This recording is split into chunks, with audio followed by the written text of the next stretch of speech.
পাবনা সদর ৫ আসনের নবনির্বাচিত সংসদ সদস্য অ্যাডভোকেট শামসুর রহমান শিমুল বিশ্বাস সরকারি কাজে গতিশীলতা বাড়াতে এবং জনভোগান্তি লাঘবে কঠোর নির্দেশ দিয়েছেন।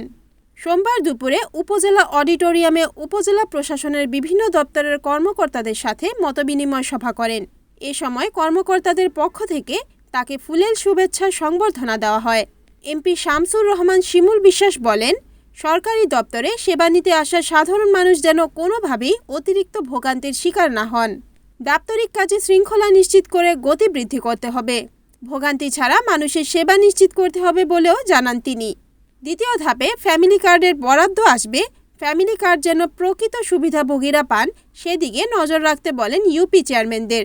উন্নয়নমূলক কাজে এমপির নাম বা রাজনৈতিক পরিচয় ব্যবহার করে কোনো প্রকার হস্তক্ষেপ বরদাস্ত করা হবে না বলে তিনি সাফ জানিয়ে দেন। সভায় উপজেলা নির্বাহী কর্মকর্তা তামারা তাসবিহা, পাবনা সদর থানার ওসি দুলাল হোসেন, উপজেলা স্বাস্থ্য ও পরিবার পরিকল্পনা কর্মকর্তা জান্নাতুল ফেরদাউস, এসিল্যান্ড এসএম ফুয়াদ সহ বিভিন্ন দপ্তরের প্রধানগণ ও ইউপি চেয়ারম্যানরা উপস্থিত ছিলেন। তারা নিজ নিজ কর্মক্ষেত্রের সুবিধা অসুবিধা তুলে ধরলে এমপি সেগুলো সমাধানের আশ্বাস দেন। Report Tuhin Hossain, NNTV, Pabna.